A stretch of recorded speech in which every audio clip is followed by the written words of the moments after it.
Mundakayam causeway പാലത്തിൻ്റെ അവിടെ മീൻ പിടിക്കുവാണ് ചേട്ടന്മാർ കേട്ടോ. അപ്പോൾ ജൂൺ മാസമായി ഇതൊക്കെ തന്നെ കാഴ്ച. ഒരു കുഞ്ഞു വ്ലോഗ് കണ്ടാലോ. രാവിലെ 10:30 വീട്ടിൽ നിന്ന് ഇറങ്ങി. മഴയൊക്കെ പെയ്ത് തോർന്നൊരു മോർണിംഗ് ആയിരുന്നു. പുലിക്കുന്ന് കവലേ വന്നു.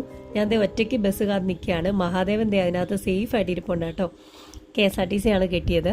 മുണ്ടക്കയം വന്ന് ഇറങ്ങിയപ്പോൾ ഈ പട്ടിക്കുഞ്ഞിനെ വിൽക്കുന്നൊരു ചേട്ടനെ കണ്ടു. ഒരു പട്ടിക്കുഞ്ഞിന് 50 രൂപ. ഞാൻ ഒരെണ്ണം മേടിച്ചു. നല്ല ക്യൂട്ടായിരുന്നു കേട്ടോ. അത് കഴിഞ്ഞ് ഷാസ് വരെ വന്നു. കുറച്ച് നോട്ട്ബുക്സും മേടിക്കണമായിരുന്നു കേട്ടോ. നോട്ട്ബുക്ക് മേടിച്ച് ഒരു ഓട്ടോയിൽ കയറി അർമാണി പോകുന്ന വഴിക്ക് നമ്മുടെ വീഡിയോ കാണുന്ന ചേട്ടന്മാരെയൊക്കെ കണ്ടു കേട്ടോ. ഇവിടെ ഓട്ടോ ചേട്ടന്മാരൊക്കെ നല്ല കമ്പനിയാണ്. ഇത് അഭിഷേക്, നമ്മുടെ കൂടെ ജോലി ചെയ്യുന്നൊരു പയ്യനാണ് കേട്ടോ.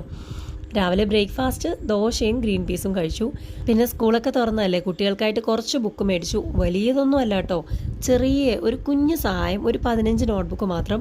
പിന്നെ അതിലേക്ക് നല്ല ബെസ്റ്റ് വിഷസൊക്കെ എഴുതി, കോട്ട്സൊക്കെ എഴുതി ഞാൻ നല്ല രീതിയിൽ പാക്ക് ചെയ്തിട്ട് കൊടുക്കാമെന്ന് വിചാരിച്ചു. അതെല്ലാം സെറ്റാക്കി കഴിഞ്ഞപ്പോൾ ലഞ്ച് കഴിച്ചു. അർമാനിയിലെ മീൽസാണ് കേട്ടോ.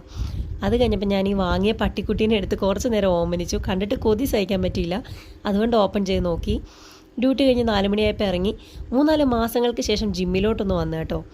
ജിമ്മിലും മെഷീൻസ് എല്ലാം കൂടി നിറഞ്ഞ് ഭയങ്കര ഒരു ട്രാൻസ്ഫോർമേഷൻ ആയിരുന്നു ജിമ്മിൻ്റെത്.